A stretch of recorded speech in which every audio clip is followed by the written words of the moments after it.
En el aire, Juan Manuel Cao. A fondo. Muy, pero muy buenas noches. Hoy es viernes de Pregúntale a Leal, al doctor Ángel Leal, que se encuentra aquí con nosotros. Muchísimas gracias por conversar un poco sobre el tema migratorio que es tan importante. ¿Cómo no? Nada, vamos a dar entonces la bienvenida a fondo.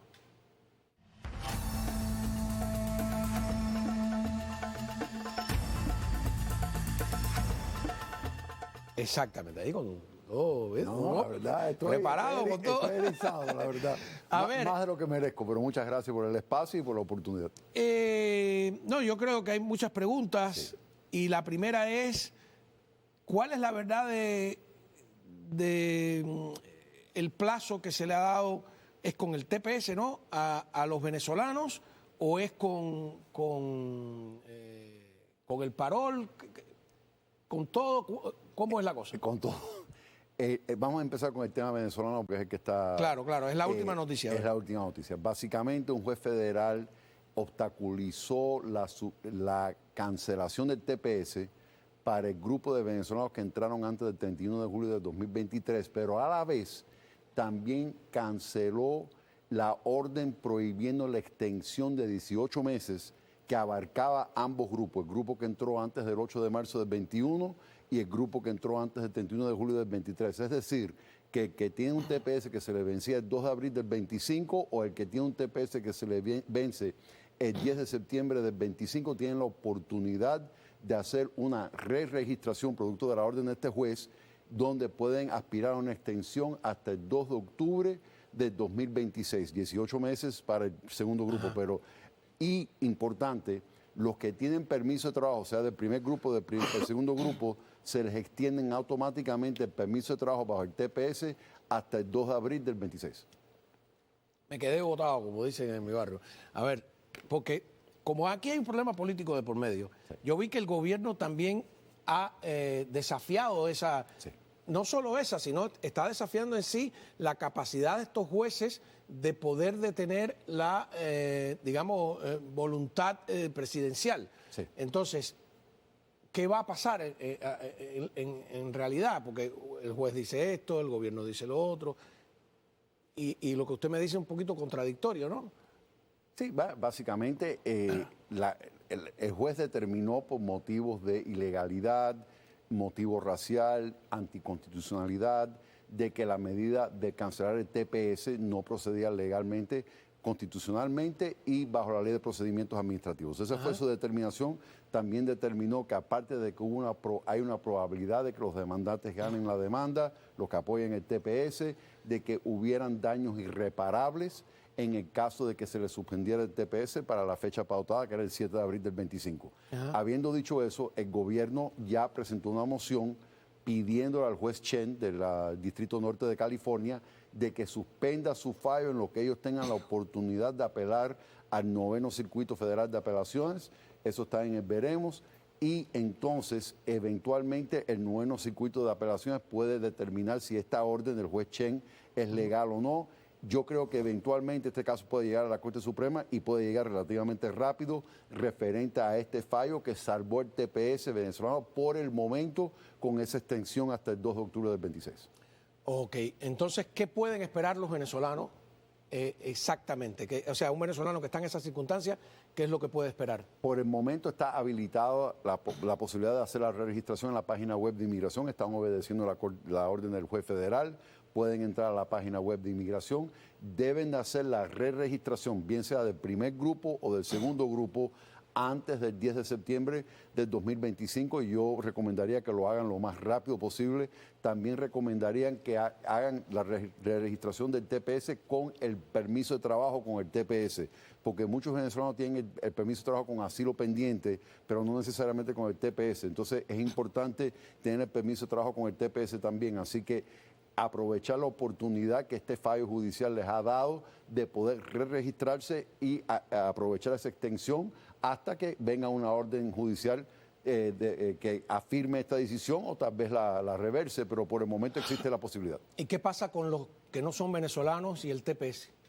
Los que no son venezolanos depende de cada nacionalidad. En esta demanda en particular está incluido los haitianos. Entonces ellos están a punto de perder el TPS, si mal no recuerdo, ahora en agosto. El juez en su fallo dijo que se iban a incluir al tema haitiano en la demanda para que también considere posponer la suspensión del TPS o la revocación del TPS para los haitianos. Pero cada nacionalidad, el caso de El Salvador, Honduras, Nicaragua, tienen fechas distintas y tienen que estar al tanto de su fecha de vencimiento, porque el gobierno tiene 60 días antes de la fecha de vencimiento para pronunciarse si van a cancelar el TPS o si lo van a extender. Okay. Entonces, ¿y los cubanos en esa ecuación, cómo cuentan? Esa fue la otra noticia, lo del paro humanitario. Ajá, ¿cómo es?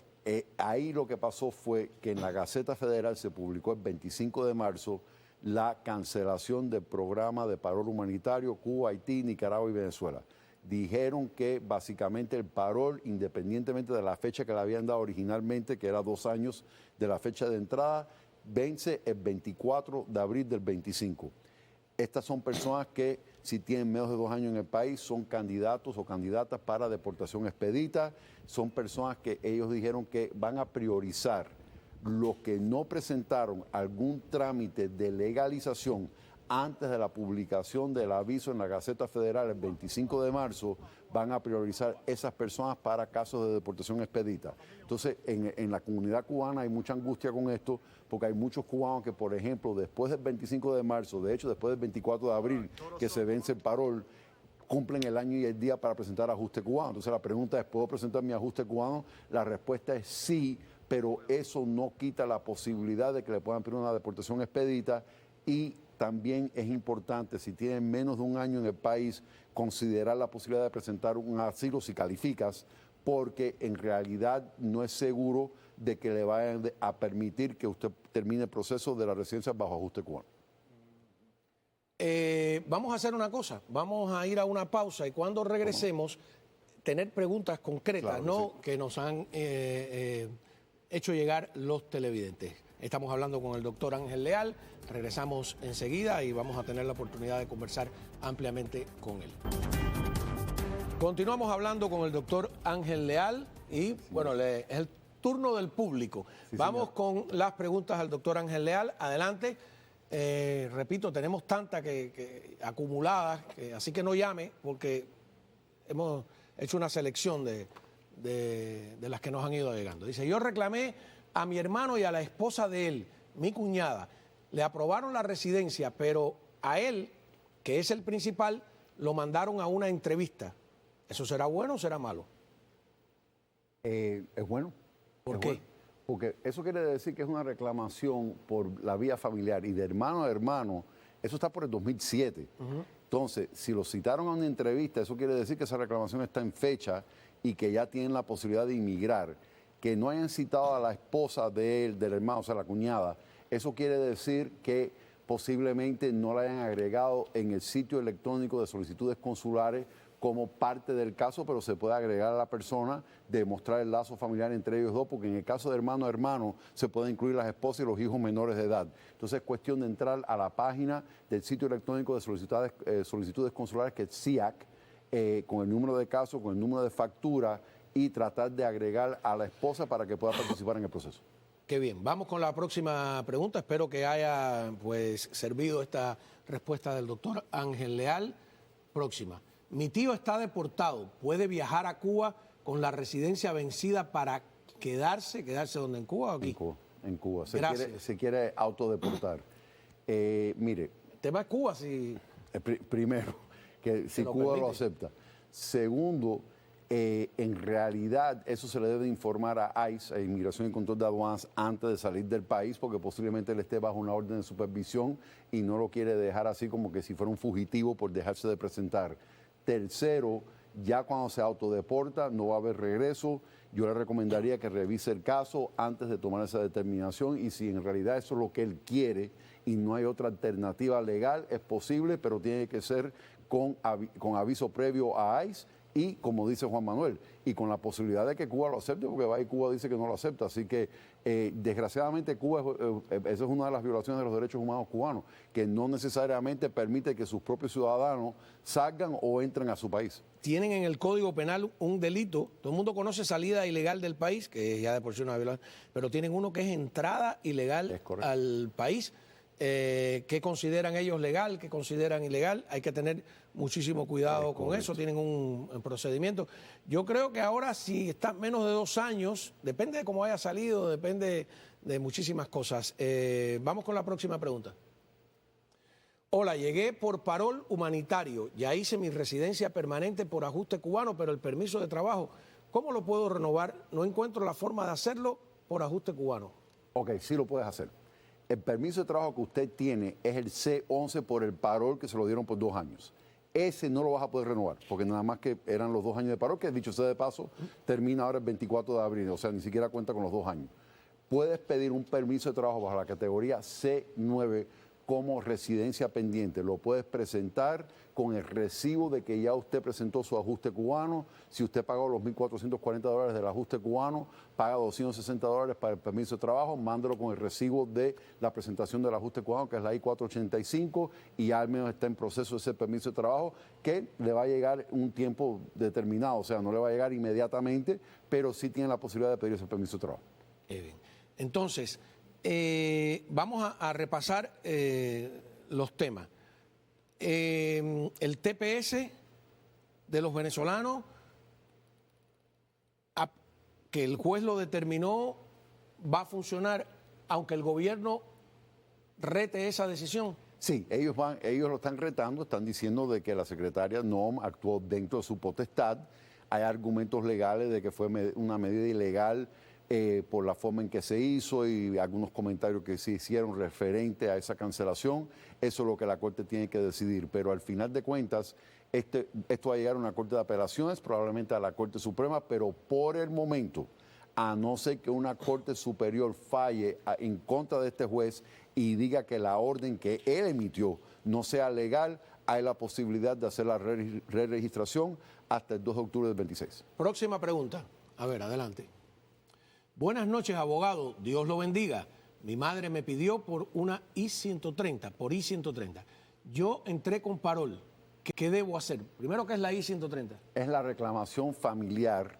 Entonces, la madre, siendo residente o ciudadana americana, pide al televidente, posiblemente lo haya pedido como hijo soltero mayor de edad de residente, lo pudo haber pedido como hijo soltero mayor de edad de ciudadano americano, vamos a suponer que fue como hijo soltero mayor de edad de ciudadano americano.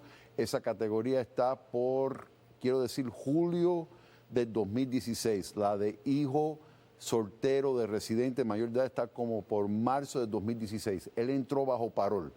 Si entró bajo parol humanitario, inclusive parol por CBP-1, en realidad le conviene presentar por ajuste cubano al año y el día si es cubano, ¿ok?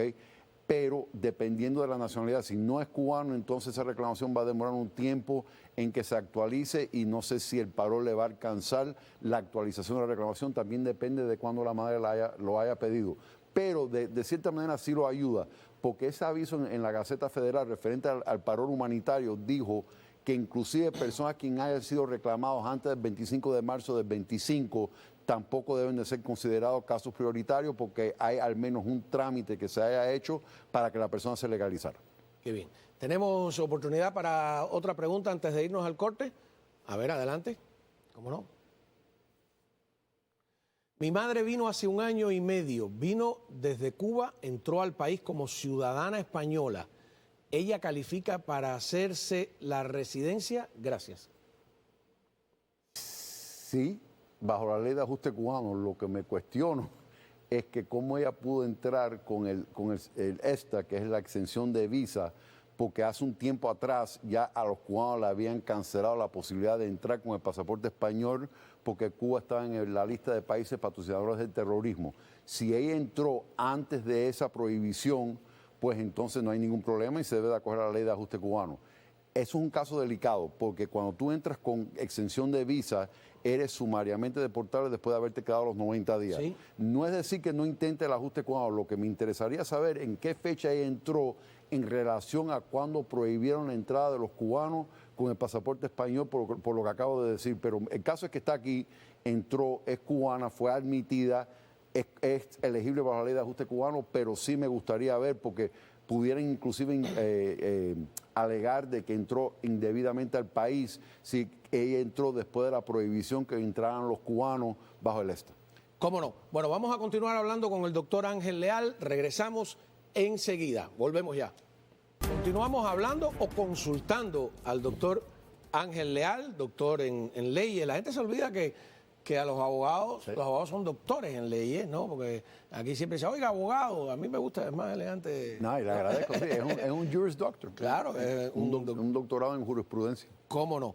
Y especializado en el tema migratorio en este caso. Vamos a ver con más preguntas del público. Adelante. Dice, hola, abogado, una consulta. Somos de Nicaragua y fuimos pedidos por nuestro hijo que es ciudadano. Eso fue el año pasado. ¿Cree usted que eso tardará más tiempo de lo normal? ¿O cuánto tardaría recibir la residencia, ya que Trump paró todos los procesos de migración? ¿Cree usted que eso tarde o afecte nuestros estatus? Yo creo que hay varias preguntas ahí, ¿no? Sí, son familias inmediatas de un hijo adulto ciudadano americano, deben de poder inmigrar, es el tiempo de procesamiento nada más, es la reclamación. Creo que si están en Nicaragua es un proceso consular, vienen con visa de inmigrante. Si están acá debían de haber entrado legalmente, de haber sido admitidos legalmente. El presidente Trump no ha suspendido todos los procesos inmigratorios. Lo que sí suspendió inmigración fue dos tipos de casos. Las residencias que se presentaron por parte de asilados y refugiados y las residencias o recursos migratorios que se hayan presentado por aquellos que entraron con parol humanitario o parol familiar. Y esto es producto de dos órdenes ejecutivas.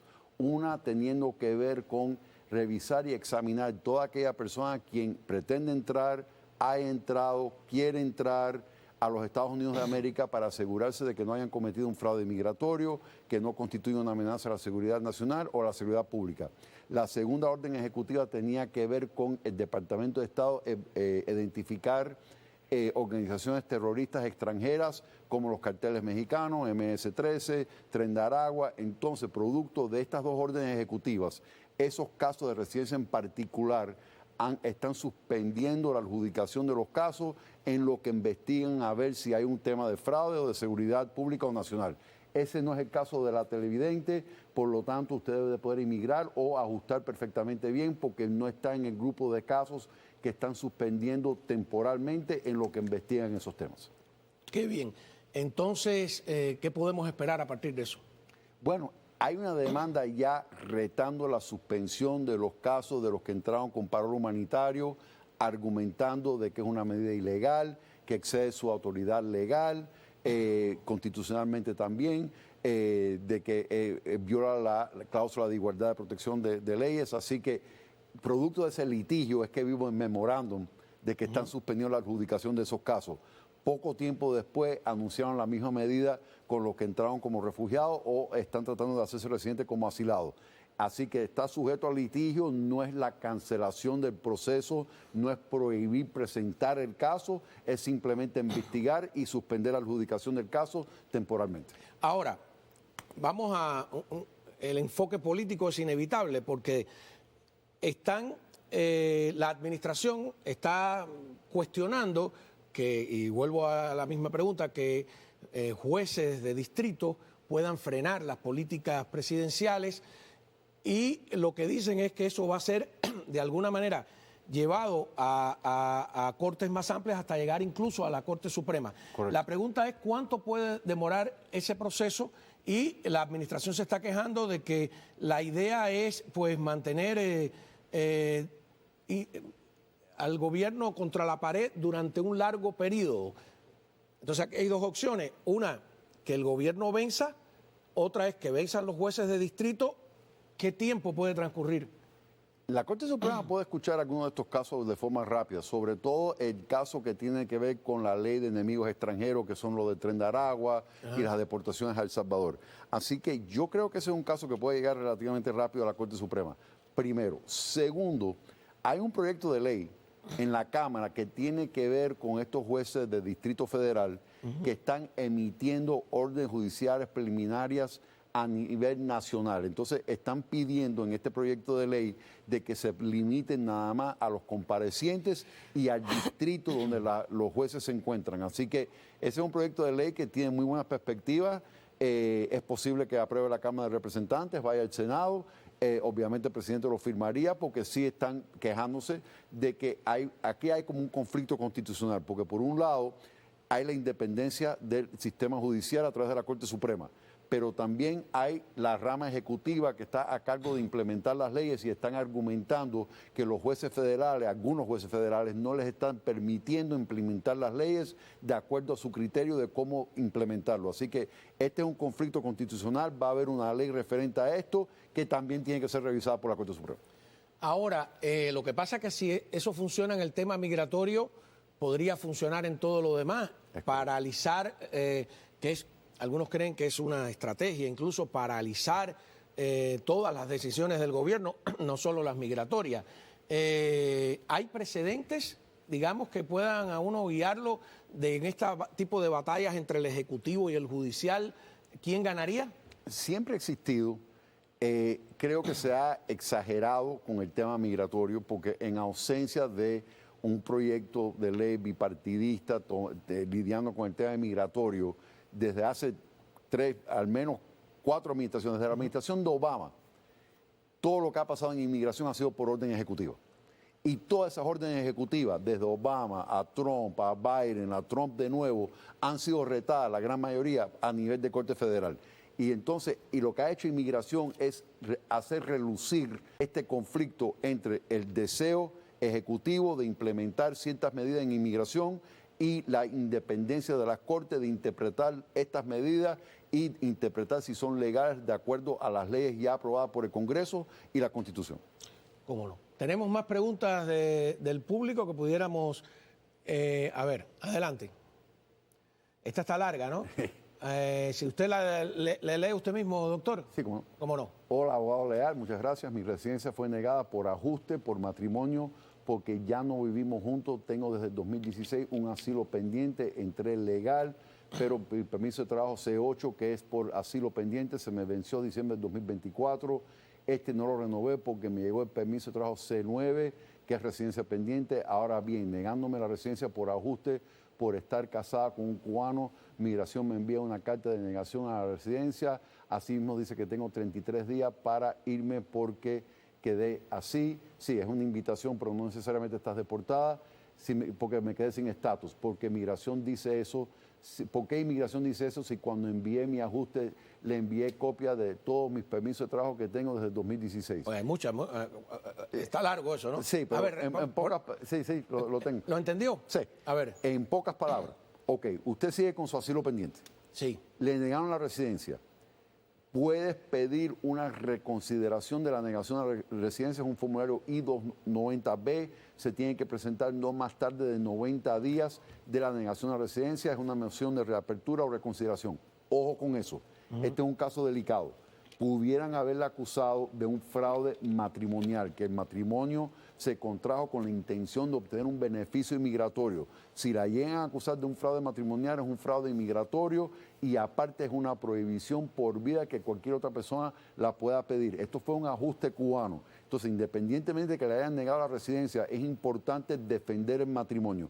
El hecho de que estaban separados en el momento de la entrevista puede ser un fraude inmigratorio, pero el fraude matrimonial es que el matrimonio se contrajo desde un principio con la intención de obtener el beneficio inmigratorio y no establecer una vida matrimonial en conjunto. Entonces, ese caso es importante revisarlo para tratar de defenderla contra la posible acusación de un fraude matrimonial o inmigratorio, porque el día de mañana eso lo puede perjudicar, pero independientemente de eso, eso no quita su asilo pendiente. Así que usted puede esperar su entrevista de asilo, pero es un tema importante que hay que revisar.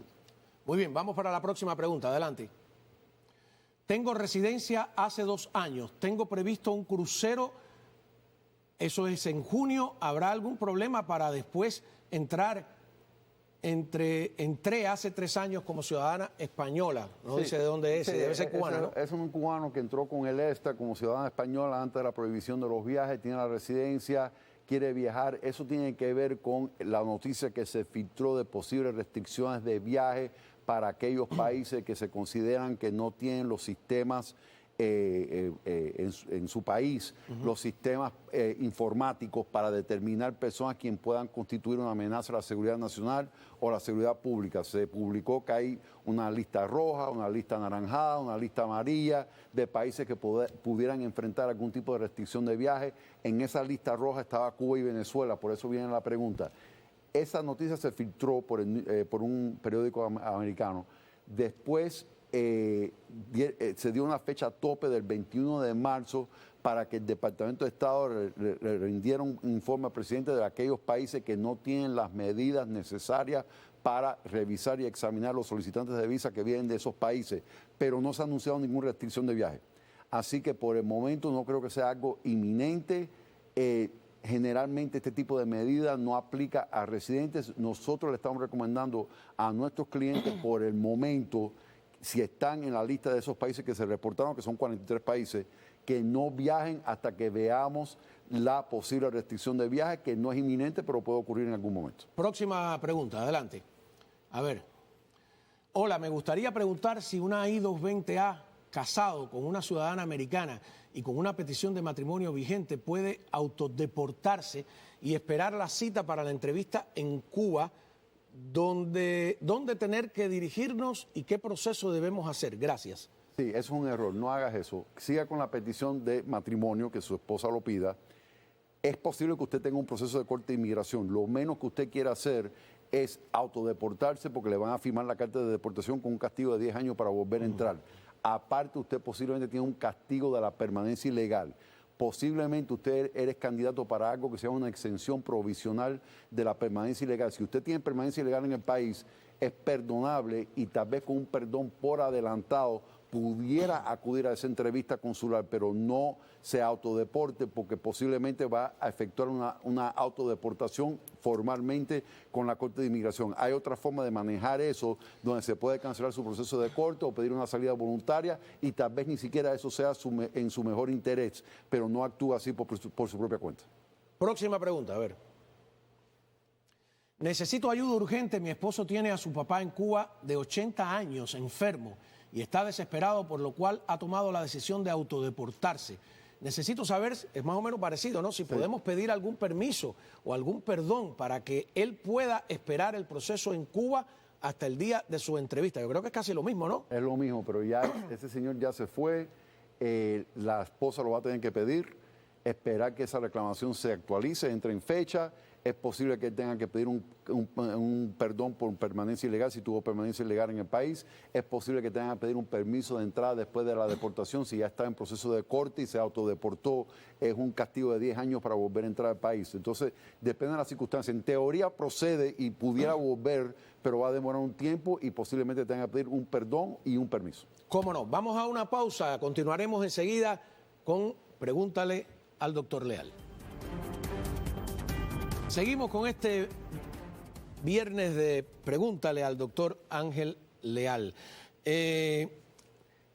Antes de entrar en preguntas directas, ¿no? Según su experiencia, yo sé que estamos viviendo tiempos inéditos en todo, ¿no? En términos generales, hablando de 850.000 cubanos, por ejemplo, que entraron en apenas menos de 3 años, ¿hay esperanza de realmente de que esto se solucione? Por lo menos que las personas se puedan quedar aquí, tener permiso de trabajo, tener una licencia de conducir, antes de, o va a haber una deportación de verdad masiva. ¿Cómo lo ve? Yo creo que no, o sea, no podemos generalizar porque estamos hablando prácticamente de 4 grupos de personas. Estamos hablando de los que vinieron con paro humanitario, ese es un grupo. Estamos hablando de los que vinieron con paro familiar, ese es otro grupo, que es una reclamación familiar adelantada y entraron con parol.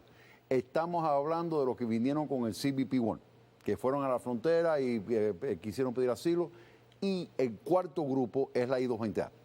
Todos esos cubanos que entraron por frontera, que le dieron I-220A, que también estamos hablando de cientos de miles de cubanos. Entonces, cada tema va a requerir su propia solución. O sea, la I-220A en algún momento van a determinar que es un parol para efectos inmigratorios. El Departamento de Justicia va a revisar el caso de Coronado Acevedo, de Cabrera Fernández, el tema de Cabrera Fernández, teniendo que ver que la I-220A no califica para parol, el tema del parol humanitario. Esto va a ser retado a nivel de Corte Federal, van a poder seguir con sus trámites de ajuste cubano, van a poder seguir con su TPS, no van a poder seguir, le van a pedir deportación expedita a 532,000 personas que entraron con parol humanitario. Si le van a pedir deportación expedita, le van a hacer sus entrevistas de miedo creíble. Entonces, cada grupo va a tener, y aparte, el que supera 2 años en el país ya no es un candidato a deportación expedita. Entonces, es difícil encontrar una solución global porque todas estas personas entraron bajo circunstancias distintas. Vamos a ver entonces preguntas directas al doctor Ángel Leal. Aquí las tenemos. Mi prima tiene una visa de turismo 5 años. ¿Puede seguir entrando al país o esas visas fueron canceladas? No fueron canceladas. Sí, es lo mismo de las restricciones de viaje que se filtró, que iban a implementar en cualquier momento, más o menos por el 21 de marzo. No lo han implementado todavía. Las personas pueden entrar y salir perfectamente bien con sus visas. Ok. Próxima, adelante. Cuando le aprueban el parol y le mandan el correo, ¿qué falta después para salir de la detención? Ok, aprueban el parol, creo que es el parol humanitario. El correo fue el correo masivo que le mandaron a todos los paroles humanitarios, de que básicamente... No es nada personal. Exacto, se lo mandaron a todos, no es nada personal. Se lo mandaron a todos ellos diciendo que el parol es vigente hasta el 24 de abril y que si no hicieron algún trámite antes del 25 de marzo van a ser priorizados para el proceso de remoción. Si es una persona que está detenida, es posible que ya le revocaron el parol, le pidieron la deportación expedita y en ese caso, si le llegara a suceder, que la verdad no lo he visto con frecuencia, o sea, no es algo que estoy viendo con mucha abundancia en estos momentos, pero si le llegara a pasar, tienen el derecho de pedir una entrevista de miedo creíble. Si usted demuestra en esa entrevista de miedo creíble que usted tiene una posibilidad significativa de ganar su caso de asilo, le quitan la deportación expedita, ganas el derecho de comparecer ante un juez de inmigración, eres detención mandatoria, pero si lo liberan, irónicamente, lo tendrían que liberar bajo parol. Así que el caso es que, pero a la pregunta, si es una persona detenida que le revocaron el parol y le firmaron deportación expedita y califica y tiene argumento y tiene caso, que pide esa entrevista de miedo creíble. Próxima pregunta, adelante. A ver. Buenas tardes, abogado. En el año 2016 me presenté a la entrevista para la ciudadanía y me la negaron por una información incorrecta. Me sancionaron por 5 años para poder volver a presentarme. ¿Considera que este año sería una buena opción presentarme? ¿Qué opina usted al respecto? Y ahí yo entro en muchas dudas. ¿Qué es una información incorrecta? Ok, eso quiere decir que cuando llenó el formulario de la ciudadanía en la naturalización, puso una información incorrecta, testificó de que esa información era certera. ¿Pero incorrecta es que diga una mentira o que se equivocó? Que dijo una mentira, que básicamente que se hizo una falsa representación de un hecho material o omisión de un hecho material. Entonces, por haber mentido bajo juramento, básicamente es una prohibición de poder demostrar buena conducta moral. O sea, en el momento que eso ocurre, ya usted no puede demostrar buena conducta moral y tiene que superar 5 años que haya ocurrido eso para poder demostrar que usted es una persona de buena conducta moral. Y por eso dice el televidente de que tiene un castigo de 5 años. El castigo de 5 años es que al supuestamente mentir bajo juramento, no puede demostrar buena conducta moral hasta que transcurra 5 años de ese incidente. Tremendo. O sea, que si yo tengo que tener mucho cuidado a la hora de inventar cosas, porque y aquí pasa con algunos que le sugieren a las personas que digan esto, digan lo otro, cosas que después ni se acuerdan que fue lo que escribieron, ¿no? Y también depende de la naturaleza de la mentira, porque por ejemplo si la mentira tiene que ver con algo referente a su proceso de residencia y usted indebidamente obtuvo una residencia, ya esa es una base de deportabilidad. O sea que hay que tener mucho cuidado, pero sobre todo, y recordar también que eso es un delito federal. O sea, eso es perjurio, mentir en un formulario federal, testificar bajo juramento a un oficial federal de inmigración, una información falsa, no solamente le puede traer consecuencias inmigratorias, pero también penales. ¿Cuáles serían las mentiras típicas? En algunos, por el no haber, el Partido Comunista, Juventud Comunista, que haya pertenecido y lo ocultó, antecedentes penales, que lo arrestaron en algún momento determinado y usted no lo puso. Ese tipo de mentiras es lo que más abunda. Aunque fuera en Cuba. Aunque fuera en Cuba, hay que poner todas las detenciones, todos los arrestos, todas las acusaciones, si sus impuestos están en orden, que usted ha presentado sus impuestos debidamente todos los años, si usted debe algún impuesto, si usted ha dejado de presentar una declaración de impuestos que le corresponde bajo la ley, si usted se puso como no residente para presentar sus impuestos, que eso realmente le corresponde a los extranjeros y no a los residentes permanentes. Puede ser cualquier cosa, pero básicamente un tema que generalmente la persona cree que hubiera perjudicado su trámite de la residencia. Próxima pregunta, adelante. A ver, vamos conversando con el doctor Ángel Leal. Mi novio es I220A. Es como si ya es una categoría ser I220A, ¿no? ¿Sí? Tiene una I220A, ¿no? Pero lo entiendo, ¿no? Lleva... X años aquí, vamos a decir, Y años. Años, no dice cuánto. Ya él mandó hace su aplicación para la residencia, no tiene fecha de corte. Él mandó también su asilo, pero hasta ahora no le han enviado su residencia. Si sabemos que recibieron su aplicación y está en proceso, ¿qué se puede esperar de esto que cree que debemos... ¿Qué se puede esperar de esto? ¿Cree que debemos nombrar un abogado? Infórmeme, por favor. Sí, porque si es un ajuste cubano con una I220A, bajo el tema de Cabrera Fernández, que es la decisión del Tribunal de Apelaciones de Inmigración del 11 de septiembre de 2023, no va a calificar. Hay argumentos legales.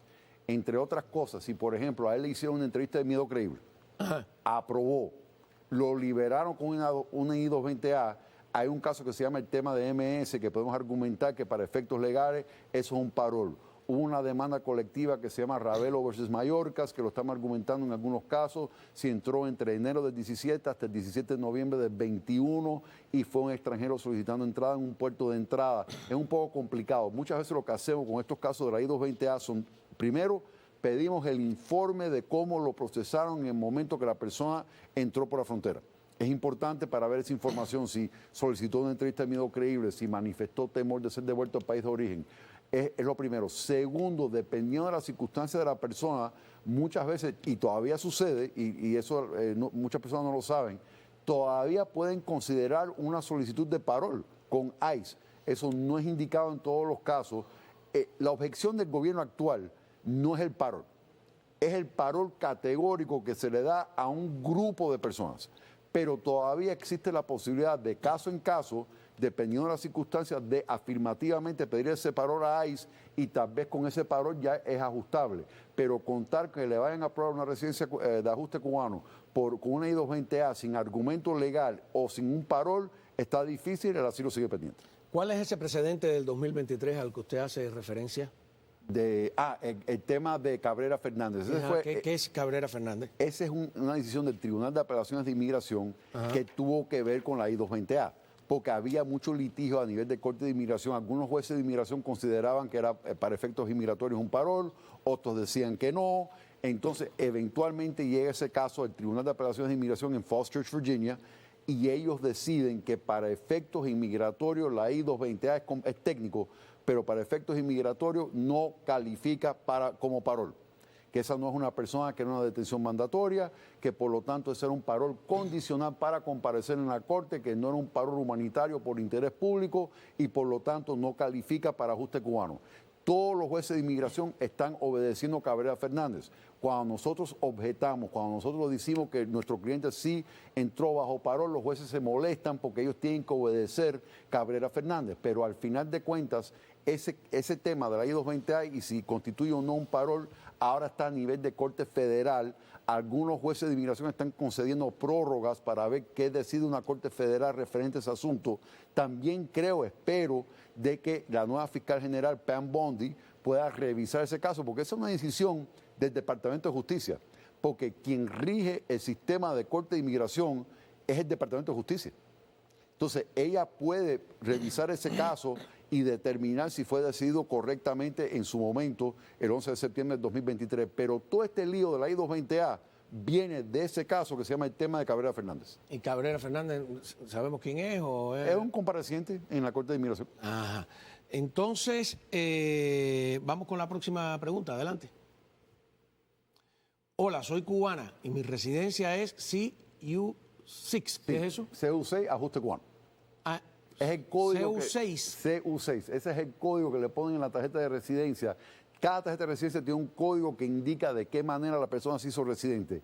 El código CU6 es ajuste cubano. Oye, tantos años hablando de la ley de ajuste cubano, no tenía la menor idea. O sea, cuando tú ves un CU6. documento que dice CU6, Es ajuste cubano. ¿y cuál es la pregunta? Volvemos que hacía ella. Que si ella puede salir del país. ¿Sí puede? Bueno, ya yo sé por qué viene la pregunta. Porque se está hablando de los cubanos que están regresando a Cuba. Entonces, ella es CU6, ella es ajuste cubano. Pero, por ejemplo, si usted llegó a la frontera y usted dice, yo tengo miedo de regresar a Cuba, yo quiero una entrevista de miedo creíble. Le hicieron una entrevista de miedo creíble, presentó asilo. Es problemático viajar a Cuba porque viajar a Cuba no es consistente con el temor que usted manifestó en el momento o en algún momento que usted haya estado en este país. Claro, CU6 no es refugio, CU6 no es asilo, CU6 es ajuste cubano que entró bajo parol y el año 10 se acogió. Entonces todo depende que si en su historial inmigratorio hay algún incidente que en algún momento usted manifestó temor de regresar a Cuba, y en ese caso yo tendría mucho cuidado de viajar a Cuba porque es inconsistente con el temor que usted manifestó. Pero si, por ejemplo, usted vino por un parol familiar porque su hermano la pidió, le dieron el parol familiar, entró bajo parol y se acogió a la ley de ajuste cubano al año y el día, y usted nunca pidió asilo, ni hizo una entrevista de miedo creíble, ni manifestó temor para regresar a Cuba, en teoría no tiene problema. Bueno, nada, muchísimas gracias de verdad por haber compartido sus conocimientos con el público. Es un tema sumamente preocupante. Cuando regresemos, por el interés también que ha despertado, vamos a hablar de Tomás Emilio Hernández Cruz, que es este miembro de la inteligencia cubana que fue arrestado y que nunca han enseñado el rostro. Pero nosotros tuvimos aquí a una persona que lo conoce perfectamente y nos va a decir punto por punto quién es. Ya lo dijo anteriormente, muchas personas han pedido que se repita. Y también cómo pagar los impuestos. Volvemos.